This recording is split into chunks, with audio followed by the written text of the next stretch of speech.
जरा सोचिए, आपके दिमाग में कोई भी आइडिया आए, कोई भी कहानी, आपने बस उसे टाइप किया और बूम, कुछ ही सेकंड्स में वो एक पूरा का पूरा हाई डेफिनेशन वीडियो बनकर आपके सामने आ जाए। सुनने में किसी साइंस फिक्शन फिल्म जैसा लगता है ना? पर ये अब कोई सपना नहीं है। ये वो हकीकत है जो हमारी दुनिया को, हमारे जीने के तरीके को बदलने वाली है। तो आज हम इसी कमाल की टेक्नोलॉजी की दुनिया में गहराई से उतरने वाले हैं। तो आगे क्या क्या होने वाला है? सबसे पहले हम समझेंगे कि ये सब शुरू कहाँ से हुआ, शब्दों से दुनिया बनाने का ये सफर।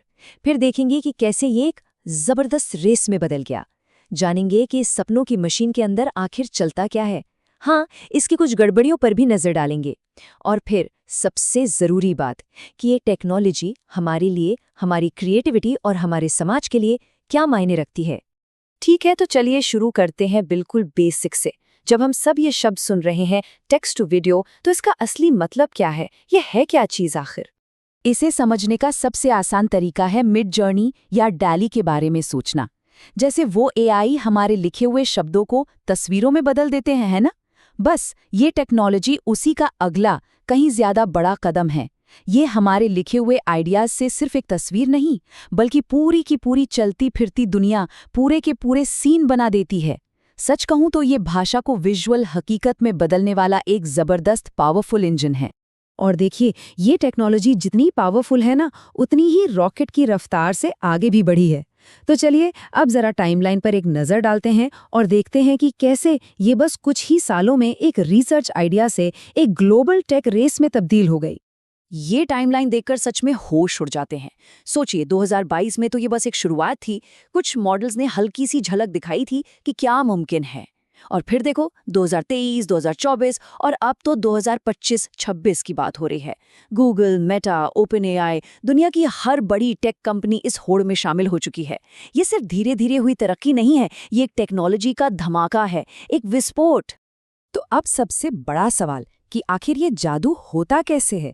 एक एआई हमारे लिखे हुए शब्दों को एक चलते फिरते सांस लेते वीडियो में बदल कैसे देता है?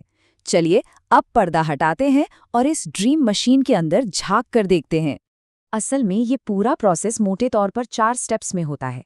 सबसे पहला काम, एआई हमारे प्रॉम्प्ट को पढ़ता है और उसके मतलब को, उसके इमोशन को समझने की कोशिश करता है।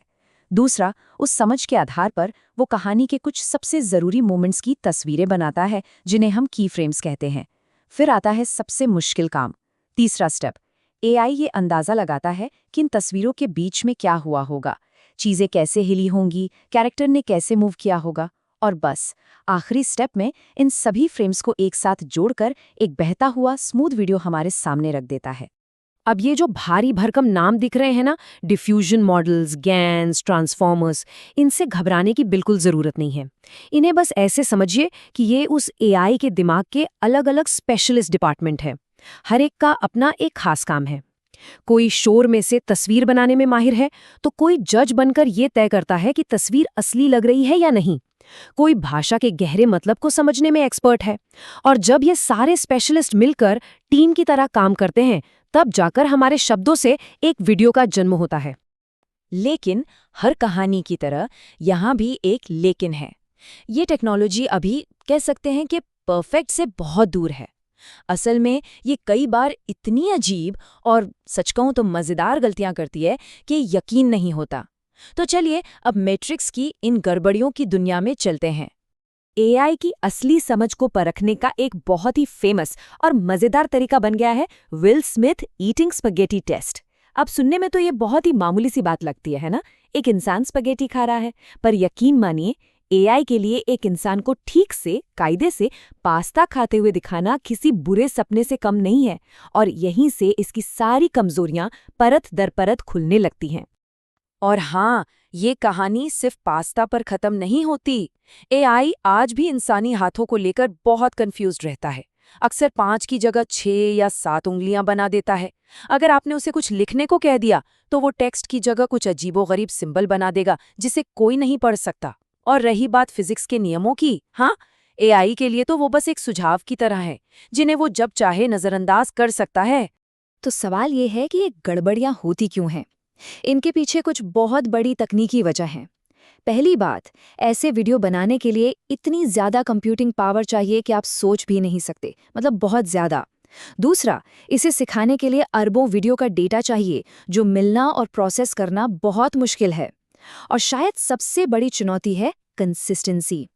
जैसे जैसे वीडियो लंबा होता जाता है, एआई चीज़ों को भूलने लगता है और क्वालिटी गिरने लगती है।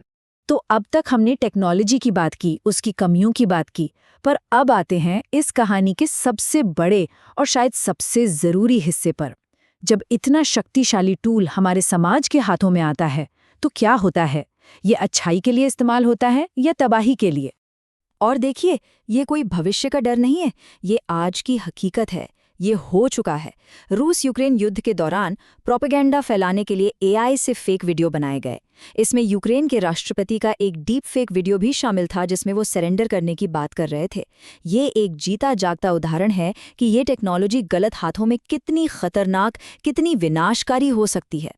तो असल मुद्दा यही है, ये टेक्नोलॉजी एक दो-धारी तलवार की तरह है, जिसके दो चेहरे हैं।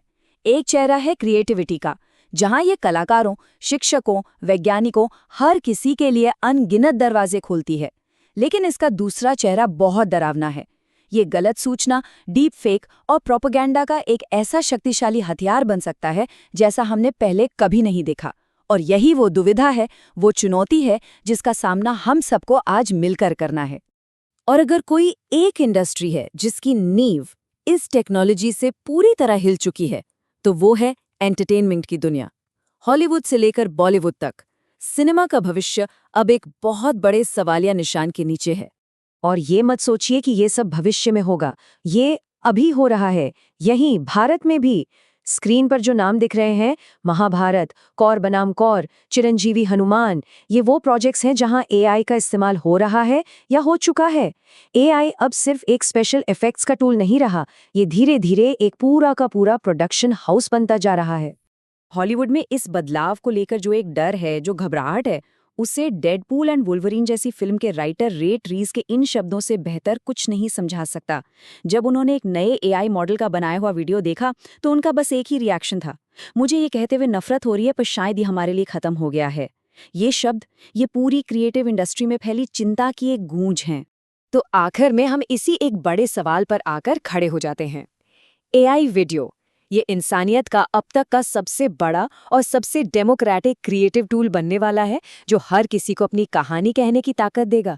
या फिर ये उस कलाकार, उस आर्टिस्ट का अंत है जिसे हम सदियों से जानते और पहचानते आए हैं?